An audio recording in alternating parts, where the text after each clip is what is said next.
గురించి మనం మాట్లాడదాము. అసలు అక్కడ తొలిసారిగా బీజేపీ ఒక చరిత్ర సృష్టించిందనే చెప్పాలి. ఒకసారి మనం మాట్లాడదాము. కేరళ, పుదుచ్చేరి, తమిళనాడులో ఒకసారి ఫలితాలు ఎలా ఉంటాయి తర్వాత నేను మీ దగ్గరికి మళ్ళీ వస్తాను. మా ఎడిటర్ రాజు సిద్ధంగా ఉన్నారు.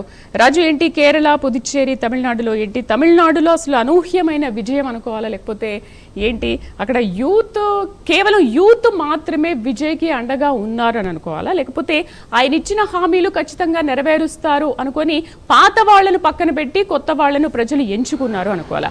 అటు కేరళలో కానీ అండ్ పుదుచ్చేరిలో కానీ ఎన్డీఏ హవా కొనసాగుతోంది.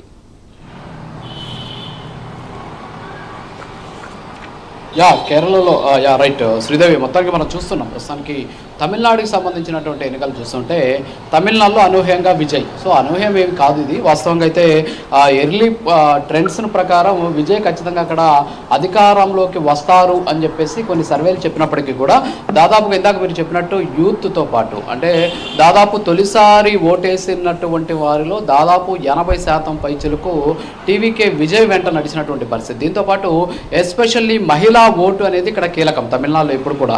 సో మహిళా ఓటర్ల సంఖ్య పురుషుల ఓటర్లతోటి దాదాపుగా కూడా ఒక 7% వరకు కూడా ఎక్కువగా ఉన్నటువంటి పరిస్థితి. మరి ఆ ఓటు బ్యాంక్ అంతా కూడా టీవీకేకి పడినటువంటి సిచ్యువేషన్ ఉంది. ఎందుకంటే ఇప్పుడు ఉన్నటువంటి ట్రెండ్స్ను మనం చూస్తుంటే టీవీకే విజయ్, ముఖ్యంగా టీవీకే పార్టీ ముందంజలో ఉన్నటువంటి పరిస్థితి. సో మనకున్నటువంటి సమాచారం చూస్తూ ఉంటే ఇప్పటివరకు ఉన్నటువంటి ఎర్లీ ట్రెండ్స్ అంటాం వీటిని. సో ఇందులో 92 స్థానాల్లో 93 స్థానాల్లో టీవీకే విజయ్ ముందంజలో, టీవీకే పార్టీ ముందంజలో ఉంటే అన్నా డిఎంకే 71 స్థానాలు, అలాగే డిఎంకే 62 స్థానాల్లో కొనసాగుతూ ఉన్నటువంటి పరిస్థితి. అసలు డిఎంకే క్లీన్ స్వీప్ చేయబోతోంది. తమిళనాడులో మరోసారి 1964 నుంచి ఏర్పడినటువంటి చరిత్రకి ఒక నూతన అధ్యాయాన్ని లిఖించబోతోంది అని చెప్పేసి తమిళనాడులో ఉన్నటువంటి కొన్ని సర్వే సంస్థలు కావచ్చు, డిఎంకేకి సంబంధించినటువంటి నాయకులు కావచ్చు భారీ ఎత్తున వదలగొట్టినటువంటి పరిస్థితి. ఉదయం మనం వెళ్ళడం జరిగింది టీవీకే పార్టీ ఆఫీస్ దగ్గరికి వెళ్తే అసలు అక్కడ ఎవరూ లేరు, ఒకే ఒక వ్యాన్ మాత్రం ఉంది. కనీసం అక్కడ పనిచేసే వాళ్ళు కూడా ఎవరు రానటువంటి పరిస్థితి. అలాగే అన్నా డిఎంకే ఆఫీస్ దగ్గర కూడా సిచ్యువేషన్ అలాగే ఉంది. కానీ డిఎంకే ఆఫీస్ దగ్గర రాత్రి నుంచే భారీ ఎత్తున ఏర్పాట్లు, దాదాపు ఒక 5-6 వేల మంది కూర్చునే విధంగా సీటింగ్ కెపాసిటీ ఏర్పాటు చేయడం, ఒక భారీ స్క్రీన్లను ఏర్పాటు చేయడం, అక్కడ కౌంట్ డౌన్ సంబంధించినటువంటి ఒక పెద్ద స్క్రీన్ ఏర్పాటు చేయడం. ఇప్పుడు అవన్నీ కూడా తొలగించేస్తున్నారు ప్రస్తుతానికి. అక్కడ ఉన్నటువంటి కార్యకర్తలంతా కూడా మనకు తెలుసు తమిళనాడుకి సంబంధించినటువంటి వాళ్ళ ఎలా ఉంటుంది అనేది. సో వాళ్ళంతా కూడా క్రైయింగ్ అంటే ఏడుస్తూ ఉన్నటువంటి పరిస్థితి కనిపిస్తుంది. అంటే చాలా మంది కన్నీటి పర్యంతం అవుతారు, గుండెలు బాదుకుంటూ ఉన్నటువంటి సిచ్యువేషన్ ఉంది. మీడియాను కూడా లోపలికి రానివ్వట్లేదు, మీడియాను కూడా రోడ్డు దగ్గర ఆపేసినటువంటి సిచ్యువేషన్. డిఎంకే ఆఫీస్ నుంచి ఒక్కొక్కరుగా కూడా బయటికి వెళ్తూ ఉన్నటువంటి సిచ్యువేషన్. అయితే టీవీకే ఆఫీస్ దగ్గర మాత్రం ప్రస్తుతానికి పోలీసులు భద్రతని కట్టుదిట్టం చేసినటువంటి సిచ్యువేషన్ అయితే ఉంది. ఎందుకంటే ప్రస్తుతం ఉన్నటువంటి ట్రెండ్స్లో విజయ్ గెలుపు ఖాయం అనేది తెలుస్తోంది.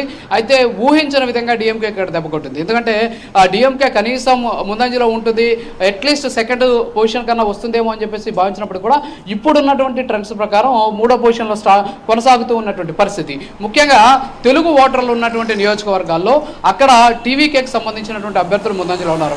ఒక చెన్నైలో ఉన్నటువంటి సిటీ మినహా మిగిలిన అన్ని చోట్ల కూడా దాదాపుగా టీవీకే పార్టీకి సంబంధించినటువంటి అభ్యర్థుల హవా కొనసాగుతోంది. అక్కడ టీవీకేకి అలాగే అన్నా డిఎంకేకి మధ్య హోరాహోరీ సాగుతూ ఉన్నటువంటి పరిస్థితి. చాలా నియోజకవర్గాల్లో డిఎంకే వెనకంజలో ఉంది. చివరికి కొలత్తూరు, ఎక్కడైతే స్టాలిన్ పోటీ చేస్తున్నటువంటి కొలత్తూరు ఉందో ప్రస్తుతానికి ఇప్పుడున్నటువంటి ట్రెండ్ ప్రకారం, ఇది నేను ఏదైతే ఎన్నికల సంఘానికి సంబంధించినటువంటి రిజల్ట్స్ చూస్తున్నానో కొలత్తూరులో కూడా ఆయన ప్రస్తుతానికి వెనకంజలో ఉన్నటువంటి సిచ్యువేషన్ ఉంది. సో డిఎంకేకి ఇది ఒక భారీ ఊహించిన షాక్. అయితే మీరు ఇందాక చెప్పినట్టు అసలు విజయ్ గెలుపులు ఏది కీలకంగా మారింది అనేది చూస్తే ముఖ్యంగా ఎర్లీ ట్రెండ్స్ అన్ని కూడా మనం చూసినప్పుడు అన్ని పోస్టల్ బ్యాలెట్స్ చూసాం. సో పోస్టల్ బ్యాలెట్స్ అన్ని కూడా ప్రభుత్వ ఉద్యోగులు వేసేటటువంటి ఓట్లు. ప్రభుత్వ ఉద్యోగులకు ఆయన ఇచ్చినటువంటి హామీలకి ప్రతి ఒక్కరు కూడా ఆకర్షితులయ్యారు. ఎందుకంటే అక్కడ పనిచేస్తున్నటువంటి కాంట్రాక్ట్ ఉద్యోగులను క్రమబద్ధీకరించడం కావచ్చు, పోలీసులకి వీక్లీ ఆఫీకి సంబంధించినటువంటి సెలవులు ఇవ్వడం కావచ్చు, అంతేకాకుండా పాత పెన్షన్ విధానాన్ని ఏదైతే ఇప్పుడు దేశవ్యాప్తంగా కొన్ని రాష్ట్రాలు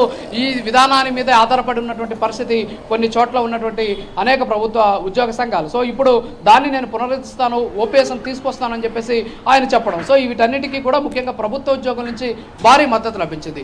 ఇక మహిళలు అలాగే యూత్ ఓటర్స్ వీళ్ళంతా కూడా టీవీకే వెంట నడిచినటువంటి సిచ్యువేషన్ ఉంది. సో క్లియర్ కట్గా టీవీకే విజయ్ ఇక్కడ అధికారాన్ని ఫామ్ చేస్తాడని చెప్పేసి ఒకే ఒక సర్వే సంస్థ చెప్పింది. ఆ సర్వే సంస్థ చెప్పినటువంటి అంచనాలకు అనుగుణంగానే ప్రస్తుతానికి తమిళనాడులో ట్రెండ్ కూడా కంటిన్యూ అవుతూ ఉన్నటువంటి సిచ్యువేషన్ సిచ్యువేషన్. సో ఇదంతా కూడా ఒక పక్క మేనిఫెస్టో కావచ్చు, అంటే ఇక్కడ డిఎంకే కావచ్చు. డిఎంకే ఏం చేసిందంటే ఇప్పుడు సూపర్ 6 అంటే ప్రస్తుతానికి చెన్నై సిటీలో మాత్రం డిఎంకే హవా కంటిన్యూ అవుతుంది. ఎందుకంటే చెన్నై సిటీలో సూపర్ 6 చెన్నై సూపర్ 6 అని చెప్పేసి ఎన్నికలకి సంబంధించి 2 రోజుల ముందు ఒక మేనిఫెస్టోని ప్రకటించడం జరిగింది. అది వర్కౌట్ అయినట్టు తెలుస్తోంది. అయితే మిగతా అంటే చాలా వరకు కూడా ప్రజాకర్షక పథకాలను వాళ్ళు ప్రకటించినప్పటికీ కూడా డిఎంకేకి సంబంధించి అంటే ఇక్కడ ఒక రకమైనటువంటి అంశం ఏంటి అంటే మనం గుర్తించాల్సినటువంటి విషయం, ద్రావిడ సంస్కృతి ఇప్పటి వరకు కూడా ద్రావిడ సంస్కృతి మీద ఏర్పడినటువంటి పార్టీలు ఈరోజు ఇక్కడ రాష్ట్రాన్ని పరిపాలిస్తూ వచ్చాయి. సో ద్రావిడ సంస్కృతిని కేవలం ఆధారంగా చేసుకొని ఇన్ని సంవత్సరాలు పాలించినటువంటి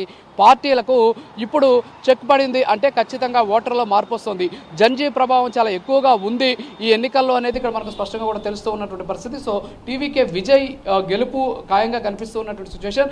ఇప్పుడున్నటువంటి ట్రెండ్ని బట్టి చూస్తుంటే ఒక పెరంబూర్లో ఇప్పుడే విజయ్ వెనకబడినట్టు కూడా తెలుస్తుంది. తిరుచి ఈస్ట్లో ఆయన ముందంజలో కనుక వెస్ట్లో కూడా అక్కడ టీవీకే పార్టీకి సంబంధించినటువంటి అభ్యర్థి కొనసాగుతూ ఉన్నటువంటి సిచ్యువేషన్ ఉంది. ఇక మిగిలిన రాష్ట్రాలు కూడా ఇందాక మీరు చెప్పినట్టు కేరళకి సంబంధించి ఆల్రెడీ అక్కడ యూడిఎఫ్ లీడ్లో ఉన్నటువంటి పరిస్థితి.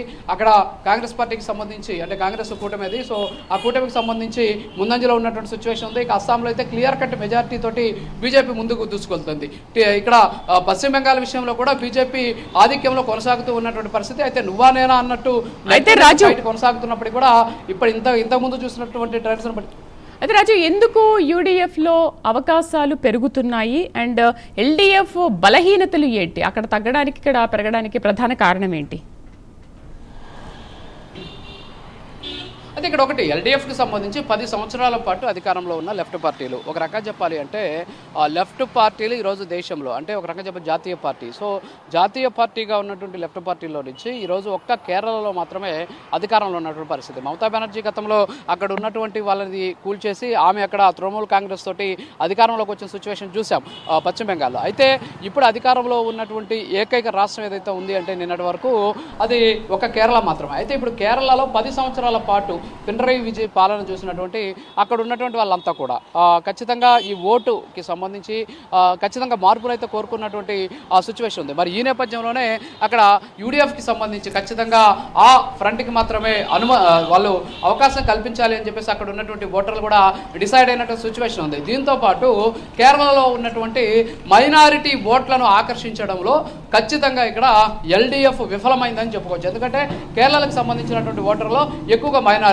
అంటే క్రిస్టియన్స్ కావచ్చు, అలాగే ముస్లిం ఓటర్స్ ఎవరైతే ఉంటారో వీళ్ళు నిర్ణయాత్మక శక్తిగా అక్కడ ఉంటారు. మరి ఈ నేపథ్యంలోనే ఆ ఓట్లను సాధించడంలో ఖచ్చితంగా ఇక్కడ ఫెయిల్ అయ్యారు అనేది ఇక్కడ స్పష్టంగా తెలుస్తోంది. దీంతో పాటు అనేక రాష్ట్రాల నుంచి అంటే ఫర్ ఎగ్జాంపుల్ మనకు తెలంగాణ నుంచి ముఖ్యమంత్రి రేవంత్ రెడ్డి అక్కడికి వెళ్ళి అక్కడ ప్రచారం చేసినటువంటి సందర్భంలో ఒక బలమైనటువంటి అంశాన్ని ఆయన తీసుకెళ్లాడు. ఏంటంటే పినరయి విజయన్ మరొక మోడీగా మీ రాష్ట్రంలో తయారవుతున్నాడు అనేటటువంటి ఒక వాదన తీసుకెళ్లినటువంటి సిచ్యువేషన్. సో ఆ ఒక్క పాయింట్ కూడా అక్కడ కరెక్ట్ అయింది అని చెప్పేసి కేరళకు సంబంధించినటువంటి కాంగ్రెస్ పార్టీకి సంబంధించినటువంటి నాయకులు కూడా చెప్తూ ఉన్నటువంటి పరిస్థితి. సో ఏదేమైనప్పటికీ కూడా కేరళలో ముందుగా ఊహించినట్టే యూడిఎఫ్ కి సంబంధించినటువంటి అభ్యర్థులు ముందంజలో కంటిన్యూ అవుతున్నటువంటి సిచ్యువేషన్ కనిపిస్తుంది. Right Raju, thank you. So అది తమిళనాడులో ఉన్నటువంటి పరిస్థితి. తమిళనాడులో